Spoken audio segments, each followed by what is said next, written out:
Carla, kumusta? Nakapatang pahinga. Okay naman? Pagod ka? Okay lang po, nakapahinga naman. Parang blooming ka, Carla. Jump, ba't si Carla blooming? Pero ikaw parang stress. Stress ba? Hindi, ano lang bro. Ha?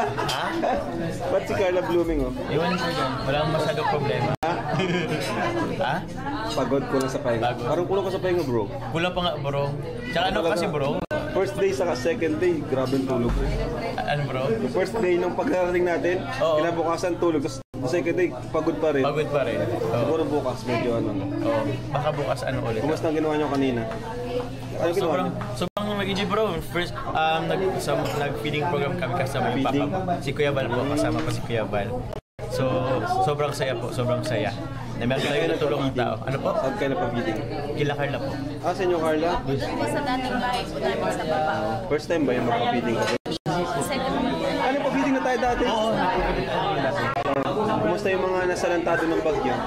Ano man po, okay man po sila, wala man pong sirang bahay. Kaso tumba-tumba lang po yung mga saging. Tapos mga nag-religas lang down po sila. Nag-evacuate po sila sa taas. Malaking, masaya naman sila dun sa mga pagkain. Opo, sobrang nga po na ano, sisiksikan nga po sila. Sobrang saya po nila. Dami. Sobrang nagpapasalamat po sila. Pasensya na di ako nakasama kasi may mga beneficiaries din kasing naghihintay. Oo bro. Okay lang bro. Kaya yun. Maybe next time. Pero malagaan na dun sila. Ano si Kuya Bal? Kuya Bal. Sinabihan ko rin si Papay na sa mga ano. Kasi wala nga ako. Tapos ngayon, meron na naman pala dito. Kaya nga bro, hindi ko alam bro. Walang katapusan. Ako, kailangan ako bro. Bro, yung anniversary nyo, 2 weeks. 2 weeks long ano? 2 weeks yung anniversary. Ang haba nga eh. Kaya ano? Baka susunod, buong month na yan, bro. 1 month long na. Buong October.